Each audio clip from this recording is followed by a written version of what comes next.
Le titre de cette vidéo peut interroger, mais ça fait un très long moment que je me tâte à la faire et que j'ai envie de parler de ça. Alors aujourd'hui, je me jette à l'eau, peut-être une bonne résolution 2021, je sais pas, mais en tout cas, on y est, on est là, le titre est là. Pour ceux qui ne le savent pas, les anti-vax sont des personnes qui sont contre les vaccins, que ce soit le vaccin contre le Covid, n'importe quel vaccin. Ils sont contre le principe de la vaccination en elle-même. J'avais envie de m'intéresser à ce type de personnes qui sont extrêmement nombreuses en France et de m'intéresser à leur origine historique et tout simplement ou pourquoi ces personnes-là sont opposées au vaccin. La France, le pays de Pasteur qui a inventé le premier vaccin, est le pays le plus anti-vax au monde. Un petit paradoxe qui m'a toujours interpellé. Abonne-toi si c'est pas déjà fait et on se retrouve après l'intro.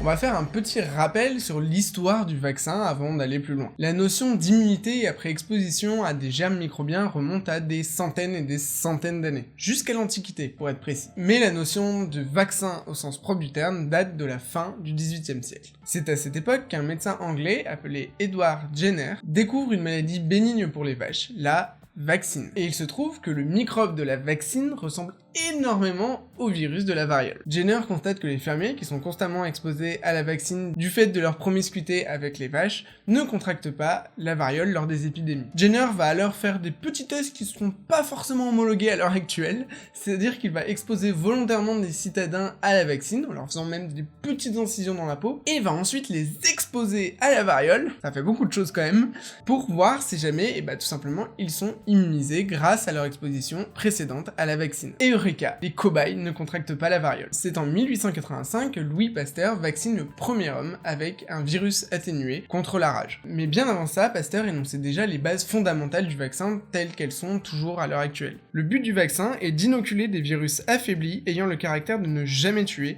de donner une maladie bénigne qui préserve de la maladie mortelle. Et c'est en mémoire aux travaux du docteur Edward Jenner, avec la vaccine, que Louis Pasteur nomme ce processus la vaccination. Au XXe siècle, la progression des vaccins est fulgurante et l'avancée des techniques de culture de virus permet de créer de nouveaux vaccins et notamment des vaccins dits combinés, c'est-à-dire qu'une vaccination permet de protéger contre plusieurs maladies, comme le vaccin très connu du ROR. Bon, et du coup, je vais quand même résumer le principe même de la vaccination en quelques phrases, même si Louis Pasteur, sa citation était très bien. Faut vulgariser un petit peu, monsieur Louis. Quand on attrape la variole pour la première fois, par exemple, notre corps ne va pas être armé contre cette maladie. Il va pas avoir les outils pour se défendre. L'organisme, en essayant de se défendre, va pouvoir créer des proportions complètement disproportionnées qu'on va appeler les orages inflammatoires, et la maladie va tellement progresser des fois que l'organisme ne va pas avoir le temps de prendre le dessus, et va pouvoir entraîner une défaillance multiviscérale et potentiellement la mort. Surtout à l'époque. Bien évidemment, ce phénomène est accentué chez les personnes fragiles, donc les personnes jeunes, les personnes vieilles, ou les personnes avec d'autres maladies sous-jacentes. Le vaccin, donc constitué d'un virus atténué ou d'un virus mort tout simplement, va être injecté à un individu et l'organisme va pouvoir tranquillou construire ses défenses sans déclencher la maladie et donc s'affaiblir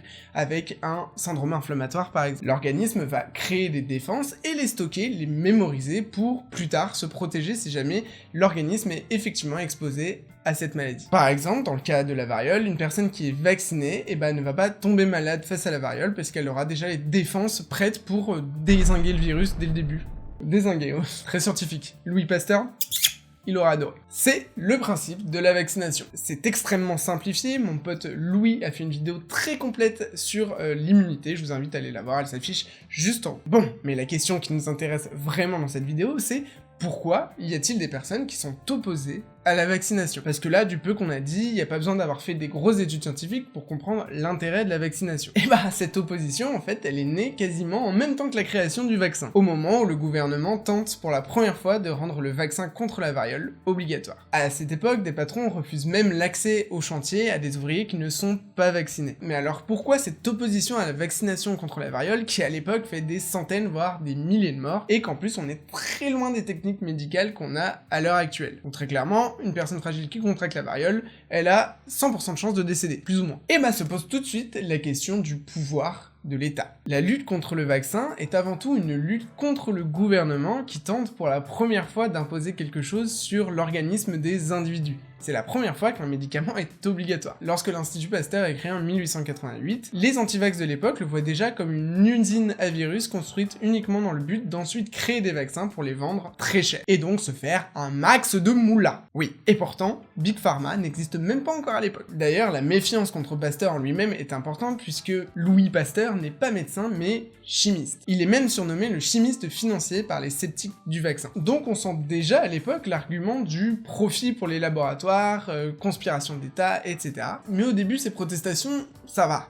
C'était pas énorme, et ça a pas duré dans le temps parce qu'il va y avoir la Première Guerre mondiale. Après, ça va être une autre histoire, on va en parler dans un second temps. Parce qu'il faut savoir qu'à cette époque, il existe un seul vaccin, et c'est juste celui contre la variole. Pendant la Première Guerre mondiale, la fièvre jaune décime les tranchées, vous mettez 10 000 bonhommes dans une tranchée en promiscuité, y a qu'à voir ce que ça donne aujourd'hui, ça fait un cluster des tranchées, sauf qu'on est en pleine guerre mondiale, donc ça pose un peu de soucis, et à cette époque, la vaccination des soldats français est rendue obligatoire. Quand le vaccin contre la fièvre jaune est créé, vous avez compris. Nouvelle flambée des antivax qui est pour le coup très vite étouffé dans l'œuf parce que l'état-major impose sur la table des stats qui ne peuvent pas être balayés d'un revers de la main, surtout en pleine guerre mondiale. Et ces stats montrent qu'en 1870, pendant la guerre franco-prussienne, les soldats allemands étaient largement plus vaccinés que les Français, et oui, déjà à l'époque. Et la variole avait fait à l'époque 400 morts dans les rangs allemands contre 25 000 dans les rangs français. Ah, il y a des scores qui rendent la France plus fière, ça c'est sûr. Au milieu, deuxième tiers, fin du XXe siècle, le mouvement anti-vax change un petit peu et fusionne avec des idées liées à l'écologie et l'utopie sociale. En effet, imposer des vaccins revient à une privation de la liberté individuelle en plein boom de la démocratie. La notion de contre-nature est vraiment à la mode à l'époque, et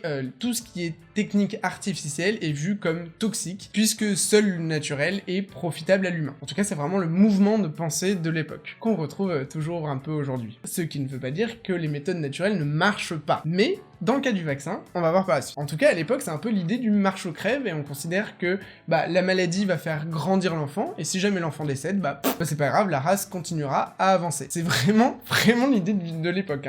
C'est véridique, c'est écrit dans plein de bouquins d'histoire, c'est la mouvance de pensée des anti-vax à l'époque, c'est vraiment ça. C'est une façon de penser. En 1998, un article publié dans une grande revue scientifique évoque le lien potentiel entre le vaccin du ROR et l'autisme. Cette théorie a fait l'effet d'une bombe, je ne vous le cache pas, et a complètement enflammé la communauté anti-vax. Et même si aujourd'hui on a été capable de prouver que cette étude a été complètement falsifiée et que des dizaines d'autres études ont montré qu'il n'y avait aucun lien entre l'autisme et le vaccin du ROR, ça fait toujours partie des arguments majeurs des anti-vax. Mais encore une fois, il y a une notion qui est très importante et qui est liée à la confiance envers l'État. La France fait partie des pays du monde qui ont le moins confiance envers leurs autorités. Donc qui dit vaccin obligatoire dit forcément imposition du gouvernement sur le peuple, et une population qui n'a pas confiance envers le gouvernement, c'est le vaccin qui se retrouve mis en cause. Alors que ça aurait pu être n'importe quoi d'autre. Pour moi, c'est vraiment la base de ces théories anti-vax, et pourquoi il y a autant d'anti-vax en France, c'est vraiment lié à l'absence totale de confiance des Français envers leur politique. Et je leur donne pas forcément tort, je dis pas que moi j'ai confiance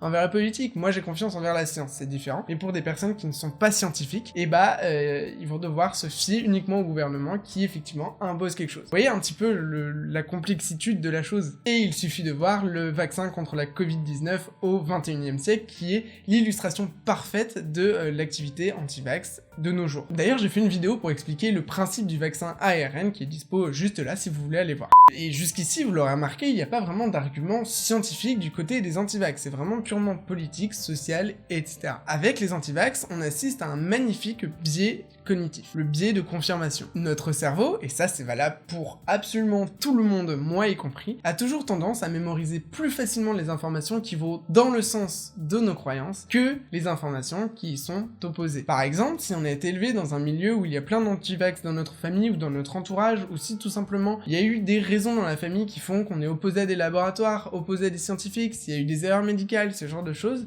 notre cerveau va plus facilement accepter les théories qui vont dans ce sens-là. Et ça, d'ailleurs, c'est un peu le pilier central du complotisme. Mais c'est quelque chose de complètement différent, et je veux pas mélanger complotisme et anti-vax dans cette vidéo. Attention, parce que il y a des anti-vax complotistes, et il y en a peut-être une majorité, j'en sais rien en termes de stats. Voilà, pour dire que un truc qui est commun dans toutes ces théories un peu farfelues, c'est le biais de confirmation. Et c'est quelque chose qui est complètement intégré à notre cerveau et qui est incontrôlable. C'est exactement sur ce principe-là que le mouvement anti-vax a non seulement perduré, mais en plus grandi au fil des années. Et pourtant, aujourd'hui encore, aucune étude n'est venue mettre en cause aucun vaccin qu'il y a eu au travers des dizaines d'années qui se sont écoulées. Alors qu'à côté de ça, des dizaines et des centaines d'études ont permis de prouver que les vaccins ont permis de diminuer drastiquement, voire d'éliminer définitivement des maladies. Pour revenir à ce fameux lien entre vaccin du rare et autisme, un article très complet a été publié dans la revue Annals of Internal Medicine, j'ai toujours du mal à retenir les noms, et prouve que le vaccin du rare ne déclenche en aucun cas de l'autisme. Les 4 universitaires danois qui sont l'auteur de cet article ont revu les 650 000 dossiers médicaux des enfants vaccinés entre 1999 et 2010, et ont étudié la proportion d'enfants ayant développé de l'autisme par rapport à une population qui n'avait pas été vaccinée. Et aucune différence entre les deux. Je vous mettrai en lien si ça vous intéresse, parce que sinon cette vidéo va durer 3 heures, des statistiques et des articles prouvant que les vaccins ont permis à travers ce siècle écoulé de diminuer drastiquement le nombre de cas contaminés et le nombre de morts et voire éradiquer ces maladies. J'aimerais conclure cette vidéo en disant que le mouvement anti-vax a à la fois une dimension politique, culturelle, social et historique. C'est vraiment la conjecture entre mouvement antipolitique, mouvement scientifico-sceptique, mouvement ultranaturaliste et mouvement complotiste. C'est vraiment un mix des trois où on trouve chez des personnes anti-vax plus ou moins de l'un, plus ou moins de l'autre, mais c'est cet ensemble de raisons qui font qu'une personne devient anti-vax, tout simplement. Avec le pilier du biais de confirmation au milieu, bien évidemment. J'aimerais pouvoir dire que c'est un phénomène hyper intéressant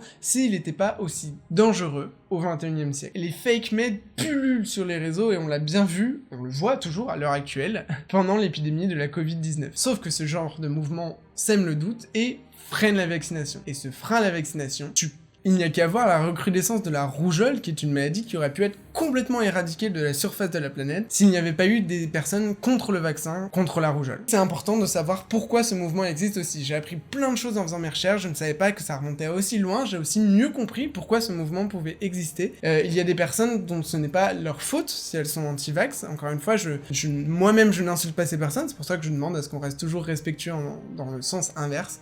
Il y a des personnes qui ont je dirais jamais des bonnes raisons d'être anti-vax, mais qui ont des raisons, encore une fois, historiques, politiques, d'entourage, ce genre de choses, qui sont des milieux qui sont propices à devenir anti-vax. Ça, je suis parfaitement d'accord. Voilà, c'est un sujet sensible et je suis content de le traiter parce que je traite de n'importe quel sujet sur cette chaîne. Si cette vidéo t'a plu, n'hésite pas à la commenter et à la partager pour que d'autres personnes connaissent un peu mieux ce mouvement anti-vax et pourquoi ils existent et pourquoi ils pensent ça, tout simplement. Et moi, je vous dis à la prochaine. Salut!